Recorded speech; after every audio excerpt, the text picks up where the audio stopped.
नमस्कार फ्रेंड्स, मैं डॉक्टर अमित कुमार दुबे। आपका स्वागत है मेरे चैनल पे जिसका नाम है डॉक्टर अमित केयर दुबे। आज की वीडियो में हम आपको बताएंगे कि पपीता कितना ज़्यादा फायदेमंद है, पपीता खाना चाहिए कि नहीं खाना चाहिए, और किन लोगों को पपीता खाने से बहुत ज़्यादा फायदा होगा और किन लोगों को पपीता खाने से बहुत ज़्यादा नुकसान होगा, जान तक जाने तक की नौबत आ सकती है, और किस चीज़ों के साथ में पपीता नहीं खाना चाहिए। तो आज की वीडियो इतनी ज़्यादा इंफॉर्मेटिव है कि लोग खाते हैं, परेशान रहते हैं, लेकिन खाते हैं और जब उनको पता चल दिक्कत आ जाती है तब उनको पता चलता है कि वाकई में ये दिक्कत तो ऐसी हो रही थी, मुझे पता ही नहीं था। तो जिनको पपीता तो सब लोग खाते हैं, तो इसलिए इस वीडियो को जितना ज़्यादा से ज़्यादा हो सके शेयर कीजिए। और जिनको ये अगर इस कैटेगरी में आते हैं, जो कैटेगरी जिन लोगों को ये सब बीमारियां हैं, वो लोग अगर पपीता खाते हैं तो उनको नुकसान होगा, तो उन लोगों को ये वीडियो शेयर करके जरूर बताइए कि ऐसी दिक्कतें आ सकती हैं। तो वीडियो बहुत ज़्यादा इंफॉर्मेटिव है, शेयर कीजिए, सब्सक्राइब कीजिए और लाइक कीजिए। कमेंट जरूर कीजिएगा, चाहे पॉजिटिव कमेंट कीजिए, चाहे नेगेटिव कमेंट कीजिए, चाहे आप पूछ करके अपने क्वेश्चन को पूछ सकते हैं कि इसमें करना क्या है। तो कमेंट जरूर कीजिएगा, कमेंट करके हमसे पूछ सकते हैं। तो चलिए वीडियो शुरू करते हैं। तो जैसा कि आपको पता है कि पपीता एक बहुत ही अच्छा फल होता है, ये हर सीजन में आपको मिलता है। नॉर्मली गर्मियों में ज़्यादा मिलता है, और गर्मियों में इसलिए मिलता है कि जो पपीता होता है उसमें पेपरिन नाम का एंजाइम होता है, इसमें बीटा कैरोटीन होता है, इसमें विटामिन सी, विटामिन ए होता है, और इसमें लाइकोपिन होता है। तो जो सबसे पहले बात करते हैं इसमें पेपरिन, जो पेपरिन होता है वो आपके डेड सेल्स को रिमूव करने का काम करता है। अगर पपीते को आप खा नहीं रहे हैं, अपने फेस पे आप लगातार रगड़ रहे हैं, तो उससे क्या होगा कि जो डेड सेल्स निकलेंगे तो आपके जो ब्लैकनेस है वो रिमूव होगा और आप गोरा होना शुरू हो जाएंगे। पपीता अगर आप खाना शुरू कर रहे हैं तो आपकी जो आंखें हैं उसकी रोशनी तेज होगी, क्योंकि इसमें बीटा कैरोटीन होता है जो आंखों के लिए बहुत ज़्यादा फायदेमंद होता है। पपीता अगर आप खाना शुरू कर रहे हैं तो इसमें विटामिन सी होता है, विटामिन के होता है, विटामिन ई होता है, जो आपकी स्किन के लिए, स्किन की चमकदार के लिए बहुत ज़्यादा जरूरी है। स्किन को ग्लो रखने में भी इसमें बहुत ज़्यादा अच्छी चीज़ें इफेक्टिव होती हैं। पपीता अगर आप खा रहे हैं तो इसमें लाइकोपिन होता है, जो कि आपकी पेस्ट ऑक्सीडेशन के प्रोसेस को, आपके फेस के ऑक्सीडेशन के प्रोसेस को, आपकी जो एजिंग की प्रॉब्लम है उसको, आपके मुंह के अंदर ओरस अम्बिगस फाइब्रोसिस हो गया है, मतलब मुंह खुलने वाली बीमारी अगर हो गई है, तो भी आप पपीता खाएंगे तो वो आपका काफ़ी हद तक ठीक करने की कोशिश करेगा, क्योंकि उसमें प्रचुर मात्रा में लाइकोपिन पाया जाता है। और लाइकोपिन जो होता है ऑक्सीडेशन के प्रोसेस को रोकता है। अगर आपके मुंह के अंदर ओरस अम्बिगस फाइब्रोसिस है, आपकी एज जो है बढ़ती चली जा रही है, चेहरों पे झुर्रियां आ रही हैं, इस कंडीशन में आप पपीता जितना ज़्यादा से ज़्यादा मात्रा में खाएंगे आपको उतना ज़्यादा फायदा होगा।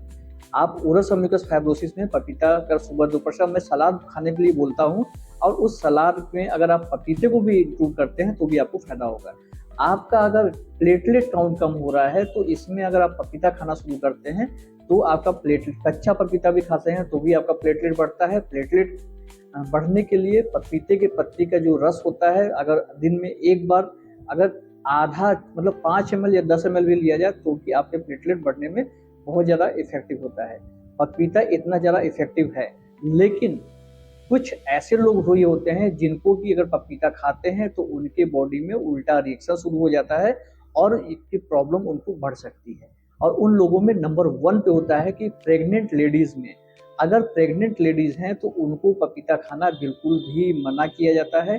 क्यों? इसमें जो पेपरिन नाम का सब्सटेंस होता है वो आपके जो यूट्रस होता है उसकी वॉल को, जो कॉन्ट्रेक्शन और रिलैक्सेशन होता है उसके प्रोसेस को ज़्यादा तेज कर देता है, जिससे कि आपकी जो प्री मेच्योर बेबी होने के चांसेस बढ़ जाते हैं या मिसकैरेज होने के चांसेस बढ़ सकते हैं। तो इसलिए प्रेगनेंसी में कभी भी पपीता नहीं खाना चाहिए। अगर आपकी हार्ट की प्रॉब्लम है, आपकी जो हार्ट रेट है अचानक से बढ़ जाती है, अचानक से कम हो जाती है, रिदम जो है उसका फ्लक्चुएट ऊपर नीचे होता रहता है, तो इस कंडीशन में भी आपको पपीता नहीं खाना चाहिए। क्योंकि इस कंडीशन में अगर पपीता खाते हैं तो आपकी जो दिल की बीमारी है, हार्ट अटैक आने के चांसेस या हार्ट स्ट्रोक आने के चांसेस बहुत ज़्यादा हो जाते हैं। इस कंडीशन में अगर हार्ट के पेशेंट हैं, या तो आपका बीपी ऊपर नीचे हो रहा है, तो उस कंडीशन में आपको पपीता ना खाएं, या तो अपने डॉक्टर की सलाह से ही आप पपीता खाएं।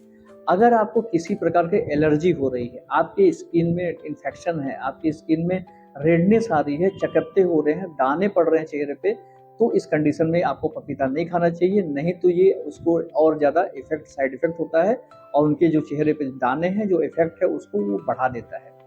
अगर आपके बॉडी में किसी भी प्रकार का इन्फेक्शन है, तो आपको पपीता नहीं खाना चाहिए। अगर आपको हाइपोथायरॉयडिज्म का दिक्कत है, हाइपोथायरॉयडिज्म क्या होता है कि मतलब आपके जो थायराइड ग्लैंड है उससे जो हार्मोन्स का सिक्रीशन है वो कम हो रहा है, तो जो पपीता होता है हार्मोन के सिक्रीशन को फ्लक्चुएट करता है, बहुत ज़्यादा ऊपर नीचे करता है। तो इस कंडीशन में अगर आपको हाइपोथायरॉयडिज्म का केस है, तो हाइपोथायरॉयडिज्म के पेशेंट को पपीता नहीं खाना चाहिए।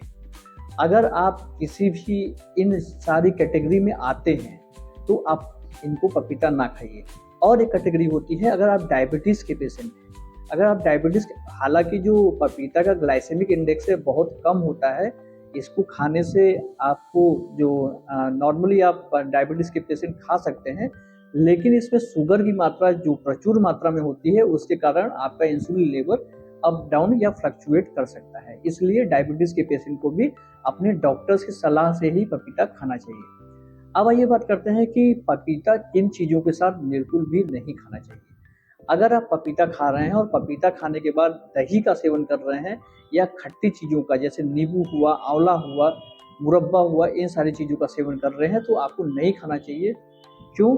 क्योंकि इनके साथ में पपीता नहीं खाना चाहिए। इनके साथ में पपीता खाने से आपका जो गैस्ट्रिक प्रॉब्लम है, गैस की प्रॉब्लम है वो बढ़ सकती है, जिसके आपको नुकसान भी ज़्यादा हो सकता है।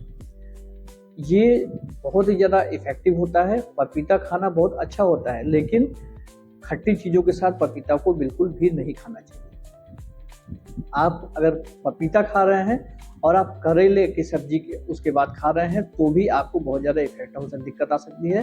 तो पपीता और करेले की सब्जी या साथ में भिंडी की सब्जी आपको नहीं खानी चाहिए, नहीं तो आपके पेट में गैस्ट्रिक प्रॉब्लम शुरू हो जाएगी और आपको गैस्ट्रिक प्रॉब्लम हो सकती है, जिसके कि आपके पेट में ऐंठन हुआ, आपको स्किन डिजीज हुई या बाकी चीज़ें एलर्जिक रिएक्शन भी आपको हो सकता है। तो इसलिए खट्टी चीज़ों के साथ पपीता का सेवन बिल्कुल भी ना करें और करेले के साथ भी पपीता का सेवन बिल्कुल ना करें। अगर आप चाहते हैं कि पपीता का जो मीठा स्वाद है वो कड़वाहट में ना बदले, तो अगर आप इस कैटेगरी में आते हैं तो आप उस कैटेगरी के पेशेंट हैं, तो या तो आप पपीता का सेवन ना करें और या तो अगर कर रहे हैं तो अपने नज़दीकी डॉक्टर से मिल करके या अपने डॉक्टर से मिल करके उनसे पूछ करके उनकी सलाह पे ही इसका सेवन करें। और वीडियो पूरा देखिएगा। कुछ लोग ऐसे होते हैं कि सिर्फ आपका थंबनेल देख करके इस पे कमेंट करने लगे, नेगेटिव कमेंट करने लगे, उल्टा सीधा बोलने लगे। बोलिए, लेकिन वीडियो पूरा देखिए और ये समझिए कि मैंने इसमें क्या बताया है और क्यों बताया है।